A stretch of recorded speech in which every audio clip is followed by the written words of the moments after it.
नमस्कार दोस्तों।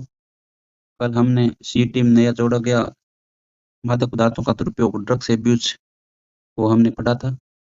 आज हम जो भी पीछे एग्जाम हुई है उनमें आए हुए महत्वपूर्ण प्रश्नों को पढ़ेंगे कि कौन से प्रश्न आ सकते हैं। और ये ध्यान रखना है कि ये सिर्फ सीईटी में नहीं है, राजस्थान पुलिस, एसआई जैसी भर्तियों में भी पूछे जाते हैं। ज्यादातर जहाँ सामान्य विज्ञान पूछा जाता है उनमें ये प्रश्न आए हुए हैं और आज हम उनके प्रश्नों को हल करेंगे। तो चलते हैं, पहला क्वेश्चन देखते हैं। पहला क्वेश्चन है कि एनडीपीएस अधिनियम किस वर्ष लागू हुआ था? Narcotics drugs and psychotropic substance act 1985 में आया था।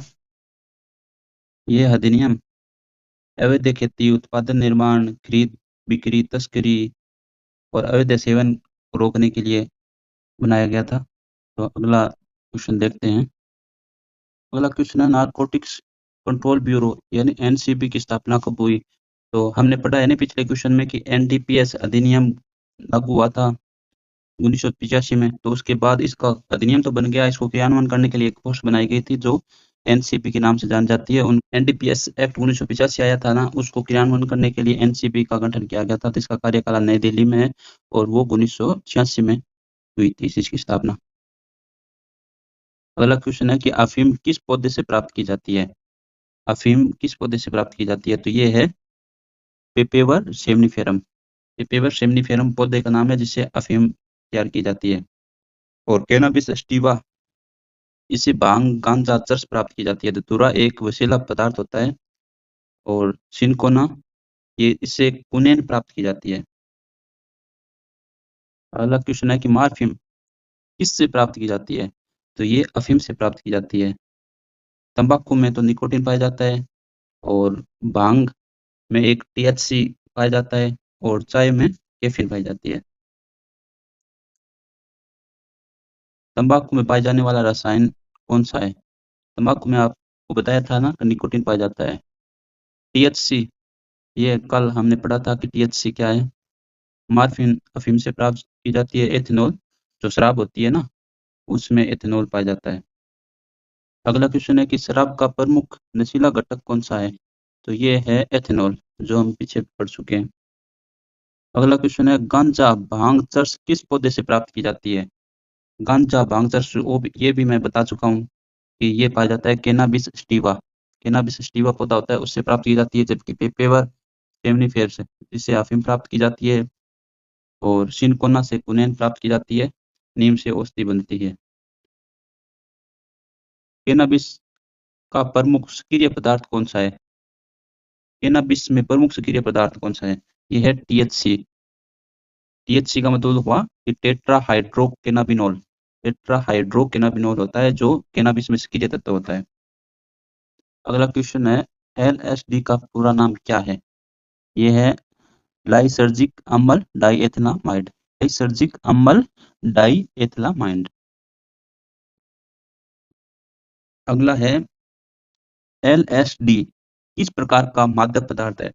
तो हमने मादक पदार्थों के प्रकार पढ़े थे। एक उत्तेजक होता है, अवसादक, मति भ्रमणकारी, दर्दनाशक, ये इनके प्रकार पढ़े थे। तो उत्तेजक होता है जो हमारे जो केंद्रीय तंत्रिका तंत्र होता है नहीं, उसको सक्रिय ज्यादा करता है नहीं, वो उत्तेजक होते हैं। अवसादक जो केंद्रीय तंत्रिका तंत्र होता है उसको स्थिर करता है, धीमा करता है, उसको अवसादक होता है। मति भ्रमणकारी, तो अपने भ्रम की स्थिति उत्पन्न होती है, जैसे कोई आवाज नहीं आ रही है फिर भी हमें अजीब सी आवाज सुनाई देती है और वहाँ कुछ भी नहीं है तो भी वहाँ पर कुछ दिखाई देता है कि ऐसा लगता है कुछ है। तो ये मति भ्रमणकारी होता है। इलोसिनोजन होते हैं। तो एलएसडी किस प्रकार का मादक पदार्थ हुआ? मति भ्रमणकारी मादक पदार्थ है। इससे क्या है कि भ्रम उत्पन्न होता है, जो चीज है नहीं तो भी हमें लगता है कुछ है यहाँ पर। अगला क्वेश्चन है 11वां कि कोकीन किस श्रेणी का पदार्थ है? उत्तेजक है या फिर अवसादक है या मति भ्रमणकारी है या प्रतिजैविक है? यानी कोकीन खाने से क्या केंद्रीय तंत्रिका तंत्र अधिक सक्रिय होता है या फिर शिथिल हो जाता है, या जिससे या भ्रम उत्पन्न होता है? तो किस तरह का है? तो इसका उत्तर हुआ यह है उत्तेजक। यानी अपना जो केंद्रीय तंत्रिका तंत्र होता है नहीं, वो अधिक सक्रिय हो जाता है। अगला क्वेश्चन है कैफीन मुख्यतः पाई जाती है? कैफीन किस में पाई जाती है? चाय और कॉफी में। बहुत सारे एग्जामों में पूछा गया है कि कैफीन मुख्यतः कहाँ पाई जाती है? चाय और कॉफी में। अगला क्वेश्चन है कि शराब के अत्यधिक सेवन से कौन सा अंग सबसे अधिक प्रभावित होता है? शराब पीने से हमारा जो लीवर होता है, यकृत होता है, वो डैमेज होता है। अगला क्वेश्चन है कि तंबाकू का सेवन किस रोग के खतरे को बढ़ाता है? यानी तंबाकू के सेवन से कौन सा रोग हो सकता है? मलेरिया, डेंगू मच्छरों से होता है, कैंसर होता है इससे, और एजाज दूषित जल से होता है, तो कैंसर इसका उत्तर सही है। अगला क्वेश्चन है कि भांग पौधे के किस भाग से तैयार किया जाता है? यानी भांग किस से प्राप्त किया जाता है? पौधे के जड़ से प्राप्त किया जाता है, या तने से, या पत्तियों से, या बीज से? तो भांग पत्तियों से प्राप्त होता है। जो कैनाबिस पौधे होते हैं ना, उनकी पत्तियों से भांग प्राप्त होती है। अगला क्वेश्चन है कि गांजा पौधे के किस भाग से प्राप्त होता है?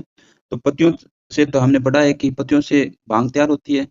तो गांजा होता है पुष्पीय भाग से, पौधे के पुष्पीय भाग से। कैनाबिस पौधा होता है ना, उसके पुष्पीय भाग से गांजा तैयार होता है। अगला क्वेश्चन है कि चर्स किससे प्राप्त होता है? चर्स होता है राल रेजिन, यानी कैनाबिस का पौधा होता है ना, उससे एक द्रव निकलता है, उससे चर्स बनाई जाती है। अगला क्वेश्चन है कि नशे की लत को वैज्ञानिक रूप में क्या कहा जाता है? उसे कहा जाता है व्यसन, या ये इंग्लिश में भी आ सकता है कि एडिक्शन। अगला क्वेश्चन है कि लंबे समय तक नशा छोड़ने पर उत्पन्न शारीरिक मानसिक लक्षणों को क्या कहते हैं? यानी कि एक व्यक्ति जो नशे के आदी हो चुका है और वो नशा छोड़ना चाहता है, तो उससे जो शरीर में हलचल होती है, शरीर में बेचैनी उत्पन्न होती है, उसको क्या कहते हैं? तो उसको कहते हैं विड्रॉल सिंड्रोम। अगला क्वेश्चन है कि अंतर्राष्ट्रीय नशा निषेध दिवस कब मनाया जाता है? तो हम जानते हैं 21 जून को तो योग दिवस मनाया जाता है, और 5 जून को विश्व पर्यावरण दिवस, 1 जुलाई को विश्व जनसंख्या दिवस। तो अपना उत्तर है 26 जून को अंतर्राष्ट्रीय नशा निषेध दिवस मनाया जाता है। तो धन्यवाद दोस्तों। यह आपको वीडियो कैसा लगा, क्या आपके लिए उपयोगी है, ज़रूर कमेंट बॉक्स में बताइए। मिलते हैं अगले वीडियो में। जय हिंद।